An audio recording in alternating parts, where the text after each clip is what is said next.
नमस्ते माता बहनों, आज मैं आपको दशा माता की कहानी सुनाने जा रही हूँ। जय दशा माता। एक राजा नल और एक रानी दमयंती थी। एक दिन महल के नीचे एक बुढ़िया माई आई और सबको दशा माता का डोरा बांट रही थी। दशा माता की कहानी कह रही थी। बहुत भीड़ हो रही थी। रानी भीड़ को देखकर दासी से बोली कि देख कर आ नीचे क्यों भीड़ हो रही है इतनी सारी। दासी गई और देखकर आई और बोली, रानी जी, वहाँ तो दशा माता का डोरा एक बुढ़िया माई लेकर आई है और सबको बांट रही है और दशा माता की कहानी सुना रही है सबको। रानी दमयंती बोली, कैसा डोरा? दासी बोली कि रानी जी, पीला डोरा है और सूत का डोरा है और वो बुढ़िया माई सभी को दे रही है। बोल रही है कि सभी की आर्थिक स्थिति अच्छी हो जाती है इससे। इसे गले में पहना जाता है। 12 महीने तक गले में पहना रहना पड़ता है इस डोरे को। ये सारी बात सुनकर रानी ने भी एक डोरा मंगवाकर अपने गले में बांध लिया और कहानी सुन ली। तभी अचानक राजा जी बाहर से आए। राजा नल ने रानी दमयंती से कहा कि तुम्हारे पास क्या गहनों की कमी है जो राज धागा बांधकर घूम रही हो?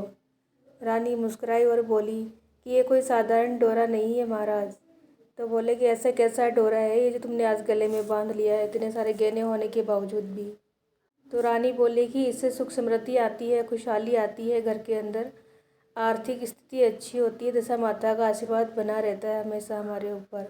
दसों दिशा से हमें आशीर्वाद मिलता है अच्छा, इससे कोई परेशानी नहीं होती है। राजा हंसकर बोला, अच्छा, अब डोरा बांधने से हमारी दशा सही होगी। हमारे पास इतने लाव लश्कर, घोड़े, हाथी, इतना धन है भर भर कर, फिर भी तुम्हें डोरा बांधने की नौबत आई। कहाँ से सीख के आई हो तुम इसको? राजा नल ने डोरा तोड़ने के लिए हाथ बढ़ाया तो रानी दमयंती ने बोला, नहीं, इस धागे को मत तोड़ो, ये डोरा साधारण डोरा नहीं है। राजा नल नहीं माना कि इतनी धन संपदा होने के बावजूद भी तुमने डोरा बांध लिया है, इसे मैं तोड़ देता हूँ। रानी बोली, नहीं नहीं, इसे मत तोड़ो। लेकिन राजा नल नहीं माना और वो डोरा तोड़कर फेंक दिया। उसी रात को राजा नल को सपना आया कि दशा माता सपने में आई ऊँट पर सवार होकर और बोली कि राजा नल, आज मैं तुझे छोड़कर जाऊंगी। राजा नल बोले, क्यों? क्योंकि मेरा अपमान हुआ है यहाँ पर, अब मैं यहाँ नहीं रह सकती। क्योंकि जहाँ पर अपमान होता है स्त्री का या किसी का, तो वहाँ पर मैं नहीं रह सकती। आज तो आपने मुझे उठाकर ही फेंक दिया, गले से तोड़कर ही फेंक दिया, मैं आपके यहाँ कैसे रह सकती हूँ? अब तो आपदा ही आपके घर में रहेगी, मैं यहाँ नहीं रह सकती, इसलिए मैं आज चली जाऊँगी। और दशा माता ने कहा कि सोने की झारी मिट्टी की बन जाएगी, जीवने के थाल भी मिट्टी के हो जाएंगे, सारे धन दौलत तेरी कोयला बन जाएगी। राजा नल ने बोला कि नहीं नहीं, ऐसा नहीं होगा। दशा माता ने कहा, नहीं, अब तो ऐसा ही होगा। जैसे ही सुबह राजा नल की आंख खुली, चारों ओर देखा तो महल की झोपड़ी बन चुकी थी। सारा सामान कोयला बन चुका था, सोना चांदी, और बर्तन सारे मिट्टी के हो चुके थे। राजा नल देखता ही रह गया और रानी दमयंती ने देखकर एकदम चिल्लाया कि ये क्या हो गया। चारों तरफ देखा तो झोपड़ी झोपड़ी ही झोपड़ी दिखाई दे रही थी और मिट्टी के बर्तन, कोयले, राख और कुछ भी दिखाई नहीं दे रहा था। लाव लश्कर सब गायब हो गए थे, महल गायब हो गया था। ये सब देखकर राजा रानी बहुत चिंतित हुए। रानी ने सारी सखियों से कहा कि तुम अपनी सहेलियों के यहाँ चली जाओ, और रानी अपने पीहर चली गई। पीहर गई तो वहाँ पर किसी ने भी रानी का स्वागत नहीं किया, किसी ने भी खाने के लिए नहीं पूछा। रानी बहुत दुखी हुई और वापस राजा नल के पास चली आई। वापस आकर राजा नल को सारी बात बताई। तब राजा बोला कि आज से हम दोनों इस गांव को छोड़कर, इस नगर को छोड़कर दूसरे गांव में जाएंगे, वहाँ पर अपना दुख काटेंगे, किसी भी रिश्तेदार के यहाँ नहीं जाएंगे, और यहाँ पर एक ब्राह्मण की लड़की को छोड़कर जाएंगे जो यहाँ देखभाल करेगी, झाड़ू निकाल देगी, दीपक जला देगी। जैसे ही राजा रानी ने बाहर कदम रखा महलों से, महलों के कंगूरे टेढ़े हो गए। पैदल पैदल आगे, बहुत आगे निकल गए। वहाँ जाकर एक तालाब आया। तालाब के पास राजा जी ने कुछ तीतर का शिकार कर कर रानी को दिया कि मैं नहाकर आता हूँ, तब तक तुम इनको भून दो। राजा नहाने चले गए और रानी उनको भूनने लगी। जैसे भूनने लगी तीतर तीतर की सांस चलने लगी, फिर भी रानी उनको भूनती गई। जैसे ही राजा नहाने आए, उनके सामने भून कर रख दिए। जैसे ही राजा रानी उनको खाने लगे, तीतर जिंदा होकर उड़कर चले गए। राजा रानी देखते ही रह गए। फिर राजा रानी अपने दोस्त खाती के यहाँ पर गए। गांव के लोगों ने खाती से कहा कि तेरा दोस्त राजा नल और रानी दमयंती आई है। खाती ने पूछा, कौन से भेष में आए हैं? तब लोगों ने बोला कि मैले कुचले कपड़े, फटे हुए कपड़े पहने हैं। तो खाती ने कहा कि अपने पुराने वाले घर में उतार कर बिठा दो उनको। वहाँ पर सोने की बर्छी और बछेला पड़ा था। जैसे ही राजा रानी वहाँ बैठे थे, उनको ज़मीन खा गई। राजा रानी ये देख कर डर गए और राजा रानी बोले, अपना यहाँ से चलना ही सही रहेगा, नहीं तो सब हम लोगों को चोर समझेंगे। फिर राजा अपना दोस्त दूसरा राजा जो था, कहीं दूसरे नगर में रहता था, वहाँ पर चल पड़ा। दोनों राजा रानी वहाँ पहुँचे। वहाँ पहुँचते ही नगर के दासी और उनके दास ने जाकर कहा कि राजा जी आपका दोस्त नल राजा आया है और रानी दमयंती भी साथ में है। तो राजा ने कहा कि कौन से भेष में आए हैं? तो दासी और दास ने कहा कि फटे और मैले कुचले कपड़े पहने हैं दोनों ने कहा कि नगर के बाहर फूटे हुए महल है, वहाँ पर ठहरा दो दोनों को। जैसे ही राजा रानी उस महल में जाकर बैठे, वहाँ पर एक खूंटी पर 1.25 करोड़ का हार टंगा था और वहाँ पर दीवार पर एक मोरनी का चित्र बना हुआ था। जैसे ही वो वहाँ बैठे, वो मोरनी उस हार को निगलने लगी। राजा रानी उसको देखते रहे। तब राजा नल रानी दमयंती से बोला, यहाँ से भी चलना होगा हमें, नहीं तो ये हार हमारे सिर लग जाएगा और हमें सब चोर चोर बोलेंगे, हमारी बहुत बेइज्जती होगी। तब राजा रानी वहाँ से भी उठकर निकल जाते। जैसे ही वो बिना बताए निकल जाते हैं, तो पीछे से राजा के दोस्त के दासी और दास बोलते हैं कि राजा रानी तो 1.25 करोड़ का हार चुरा कर निकल गए हैं, यहाँ से चोरी कर कर चले गए हैं। राजा ने कहा, राजा नल और रानी दमयंती चोरी करने वाले तो नहीं थे, पर हो सकता है गरीबी के कारण उन्होंने चोरी कर ली हो, और वो चोर नहीं थे कभी भी। राजा रानी वहाँ से अपनी बहन के यहाँ गए। सब कोई बोले कि आपका भाई आया है, आपका भाई आया है। तो बोली कि मेरा भाई किस दिशा में आया है, क्या हाल चाल है उसके? तो वो बोले कि फटे हुए मैले कुचले कपड़े पहने हैं। तब वो बोली कि अपने बाहर वाले सरोवर के पास, जो पाल के पास घर है, वहाँ पर उतार दो उन दोनों को और की पाल पर ठहरा दो। बहन राजा नल के लिए एक हीरा मोती का घड़ा भरकर लाई ताकि उसकी गरीबी में कुछ सहायता हो सके। जैसे ही राजा नल ने उस घड़े को हाथ में लेकर खोलकर देखा, सारे धन का कोयला हो गया। राजा आश्चर्य में हो गया, राजा की बहन भी आश्चर्य में हो गई, ये क्या हो गया? तब राजा नल अपनी बहन से बोला कि इस घड़े को यहीं पर सरोवर की पाल पर ही मिट्टी में गाड़ देते हैं, और वहीं पर मिट्टी खोदकर गाड़ दिया। वहाँ से राजा रानी चलते चलते एक माली की बाग में पहुँच गए। वहाँ पहुँचते ही माली का बाग जो सूखा पड़ा था कई सालों से, वो हरा भरा हो गया। तब माली भागा भागा आया और बोला दोनों को कि तुम कौन हो? तुम्हारे कदम रखते ही मेरा बाग हरा हो गया। ये तो 12 वर्षों से सूखा ही पड़ा था, कभी हरा हुआ ही नहीं था। तुम दोनों कौन हो, मुझे बताओ। राजा ने कहा, हम तो भिखारी हैं, क्या तुम हमें काम पे रख लोगे? माली ने उनको काम पर रख लिया। रानी बोली कि मैं 4 काम नहीं करूँगी, दिया नहीं जलाऊँगी, बिछौना नहीं बिछाऊँगी, झूठे बर्तन नहीं मांजूँगी, झाड़ू नहीं लगाऊँगी। माली बोला कि तेरे से कोई काम नहीं कराऊँगा, तू सिर्फ फूलों की माला गुथा कर और सब्जी और माला बाजार में बेच कर आ जाया कर, और राजा कुएं से पानी निकाल दिया करेगा। तब रानी साग बेचने बाजार गई तो वहाँ पर देखा कि सबको बोल रही थी कि साग लो, पर सब औरतें क्या बोल रही थी कि अभी हमें टाइम नहीं है, अभी हमें कहानी सुननी है, तू आगे जा, अभी हमें टाइम नहीं। जहाँ भी जाती सब औरतें मना कर देती है, हमें टाइम नहीं है, अभी हमें कहानी सुननी है, तू आगे जा, अभी हमें सब्जी नहीं लेनी है, अभी कहानी सुननी है। रानी बड़ी उदास हो जाती है। तब रानी उन सबसे पूछती है कि तुम सब किसकी कहानी सुन रही हो? तब औरतें बोली, हम दशा माता की कहानी सुन रहे हैं।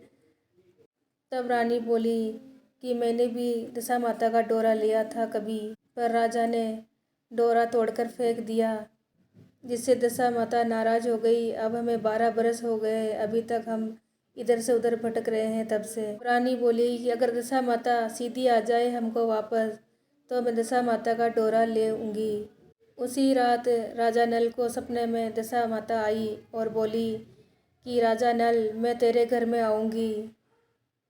तब राजा नल बोला, मुझे कैसे पता चलेगा कि तुम मेरे घर में आ गई हो। तब दशा माता बोली कि सुबह तब जब तुम कुएं से पानी निकालने जाओगे तो पहली बार जौ की छड़ी, दूसरी बार हल्दी की गांठ, तीसरी बार काचो कुकड़ियों कोड़िया निकलेगा। तब से जान जाना कि दशा माता मेरे घर में आ गई है।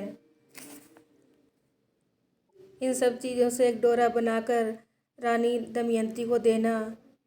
दूसरे दिन सब कुछ वैसा ही हुआ जैसे ही राजा वहाँ गया। जैसे जैसे दशा माता ने कहा था वैसा वैसा ही हुआ सब कुछ। जैसे ही रानी ने कहानी सुनी और डोरा गले में बांधा तो उनके बहुत धन संपत्ति हो गई। तब राजा माली से बोला कि हमें 12 बरस हो गए, अब हम हमारे घर जाएंगे। माली ने बहुत सारा धन देकर राजा को विदा किया। राजा सबसे पहले अपनी बहन के घर गया। तब सब लोगों ने कहा कि तेरा भाई राजा नल आया है और भाभी दमयंती साथ में आई है। बहुत सारी धन दौलत लाओ लश्कर साथ में लाया है तेरा भाई। बहन बोली कि मेरा नए महल में उतार दो, पर राजा नल और दमयंती बोली कि मैं तो नहीं, यहाँ इस सरोवर की पाल में ही उतरूँगी। और राजा नल भी बोला कि मैं भी यहीं उतरूँगा। वहाँ जाकर वो जो घड़ा था जिसमें कोयले बन गए थे धन के, उसको निकाला तो वह उतने ही जवाहरात वापस भरे हुए थे उसके अंदर। वो कोयले ही वापस हीरा जवाहरात बन चुके थे। राजा नल और रानी दमयंती ने बहन को हीरा जवाहरात का घड़ा और अलग से बहुत सारा धन देकर वहाँ से विदा ली। आगे राजा का दोस्त राजा आया, उसका महल आया। राजा के दासी और दास ने जाके कहा कि तुम्हारा वही दोस्त जो 1.25 करोड़ का हार चुरा के भाग गया था, वो रानी दमयंती के साथ वापस आया है। तो वह राजा ने पूछा कि किस वेश में है। बोले बहुत लाओ लश्कर बहुत सारा धन लेकर आया है। तो राजा ने कहा कि उसे मेरे नए वाले महल में ले आओ। तो राजा के पास जैसे संदेशा पहुंचा, राजा ने मना कर दिया कि नहीं, मैं वहाँ नहीं आऊँगा, मैं उन फूटे वाले पुराने वाले महल में ही आऊँगा। तो राजा नल और रानी दमयंती वहाँ पर उतरे। जैसे ही उतरे और रानी दमयंती और राजा का दोस्त राजा, उसने देखा कि वो मोरनी वापस हार उगल रही है। सबने ये देखकर आश्चर्य किया और माफ़ी मांगी राजा नल से और रानी दमयंती से। राजा नल बोला कि हमारे दिन खराब थे, इसीलिए एक खूंटी पर टंगा हुआ हार, ये चित्र बना हुआ मोरनी का, यही इसको निगल गया। तब हमारे दिन बहुत ख़राब थे, इसीलिए ये सब कुछ हुआ। ये तुम्हारा हार संभालो और हमारे सिर से कलंक हटा दो। ऐसा कहकर राजा वहाँ से निकल पड़ा। फिर राजा वहाँ पर अपने दोस्त खाती के घर पे गया। खाती ने जैसे खाती के आसपास के लोगों ने कहा तुम्हारा दोस्त राजा आया है, तुम्हारा दोस्त राजा आया है। तो खाती ने पूछा कौन से वेश में आया है। तो बोले बहुत अच्छे वेश में आया है, लाव लश्कर और बहुत सारे धन लेकर आया है। तो खाती ने कहा कि मेरे घर पर ले आओ। राजा ने मना कर दिया, नहीं, मैं तुम्हारे घर पर नहीं आऊँगा, मुझे वहीं पुराने वाले घर पर उतार दो। जैसे राजा रानी वहाँ पर उतरे, बर्छी बछेला ज़मीन खा गई थी, वो वापस दे दी ज़मीन।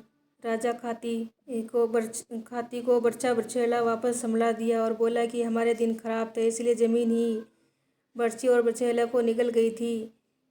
तुम तुम्हारे सामान संभालो और हमारे सिर से कलंक हटाओ और हमें जाने दो। ऐसा कहकर राजा वहाँ से निकल पड़ा। जैसे ही राजा रानी तालाब पर पहुँचे, वहाँ पर देखा तो वो तीतर बटेर वैसे ही भूजे हुए पड़े थे जैसे रानी ने भूजे थे। वहाँ से राजा रानी अपने महलों की ओर चले। जैसे ही महलों के सामने आए, उनके महलों के कंगूरे भी सीधे हो गए थे। सोने की झारी, उगा की दातन, हाली बालदा वापस आ गए थे सब। सारी धन दौलत, लाओ लश्कर वैसा का वैसा ही दुगनी गति से वापस आया था। बहुत धन हो गया था राजा के महलों में। वहाँ पर ब्राह्मण की बेटी को छोड़कर गए थे दिया लगाने के लिए, झाड़ू लगाने के लिए। उसको राजा रानी ने अपनी धर्म की बेटी बना लिया और उसका विवाह कराया। बहुत सारा धन दौलत देकर उसे विदा करा, धूमधाम से अच्छी शादी कराई उसकी। फिर दशा माता को उजमण करा और 10 सुहागणों को जिमाया।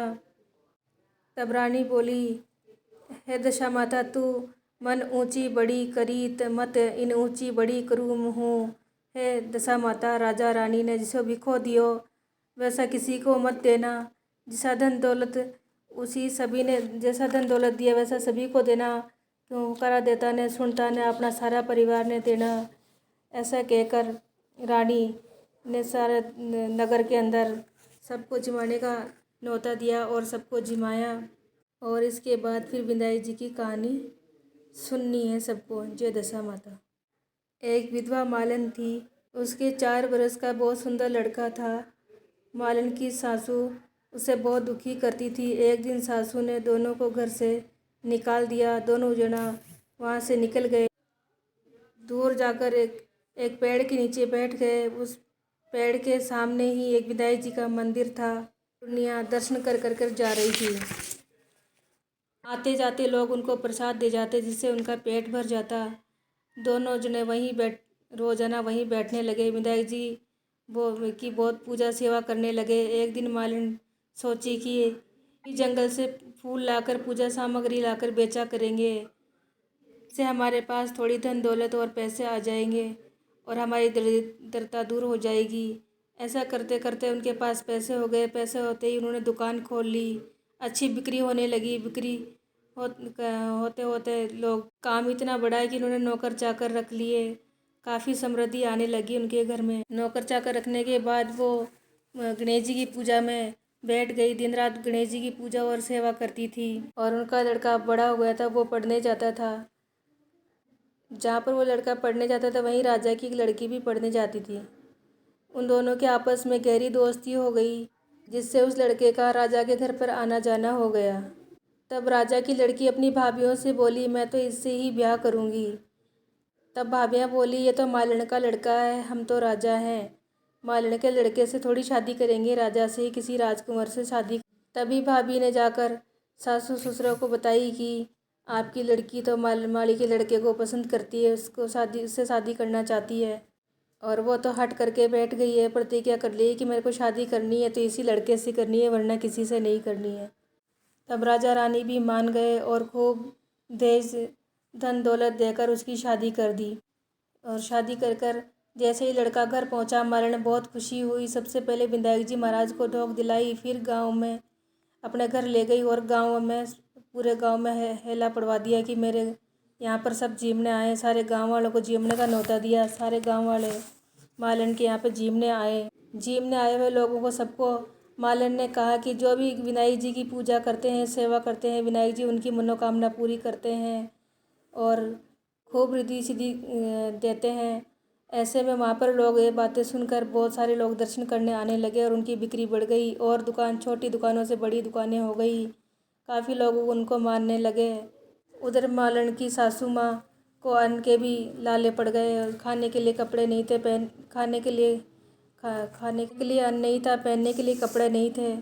ऐसे में परेशान होकर सासू माँ वहाँ घूमती घूमती भीख मांगती एक दिन मालन के घर पे पहुँच गई। वहाँ आकर उस लड़के को बोली कि मुझे नौकरी पे रख लो, खाली पेट में मुझे रोटी चाहिए और पहनने के लिए कपड़ा चाहिए, मुझे और कुछ नहीं चाहिए। लड़के ने उसे रख लिया। दोनों ने एक दूसरे को पहचाना नहीं क्योंकि लड़का छोटा था बहुत, इसलिए भूल गया। और वो भी मालन भी भूल गई क्योंकि वो भी उसको बचपन में ही देखी थी। अब वो जवान हो गया था। मालन थोड़ी देर में पूजा कर आई तो देखी कि सासू माँ काम कर रही है। सासू माँ यहाँ कैसे काम कर अच्छा मालन ने। तो वो मालन बोली कि मैंने तो अठे एक सेठ नौकरी पर रखी है जो इसलिए काम कर रही हूँ। तो मालन बोली कि ये तो तेरा पोता ही है और ये पोते की बहू है, ये आपका मकान है। आपने तो हमें निकाल दिया था पर विनायक जी महाराज ने हमारी लाज रखी है। सासू बहुत शर्मिंदा हुई और बोली कि करनी मैंने भोग ली है, अब आगे से कोई गलती नहीं करूँगी। बोले कि सासू माँ अब आप यहीं रहोगे, ये आपका पोता है, ये पोते की बहू है, आप यहाँ पर बैठकर अब ऐश करो, राज करो। अब मालन और मालन की सासू माँ और बेटा और बहू वहीं रहने लगे ठाट से। हे विनायक जी महाराज, जैसा धन मालन को दिया, मालन के बेटे को दिया, उसके पोते को दिया, वैसा सबको देना, मुझे देना, मेरे सारे परिवार को देना, सुनते हुए को देना, हुकारे देते हुए को देना। जय विनायक जी महाराज। कोई भी त्रुटि रही हो तो मुझे माफ़ करना, कहानी अधूरी रही हुई तो पूरी करना और पूरी हुई हो तो मान करना। जय श्री गणेशाय नमः।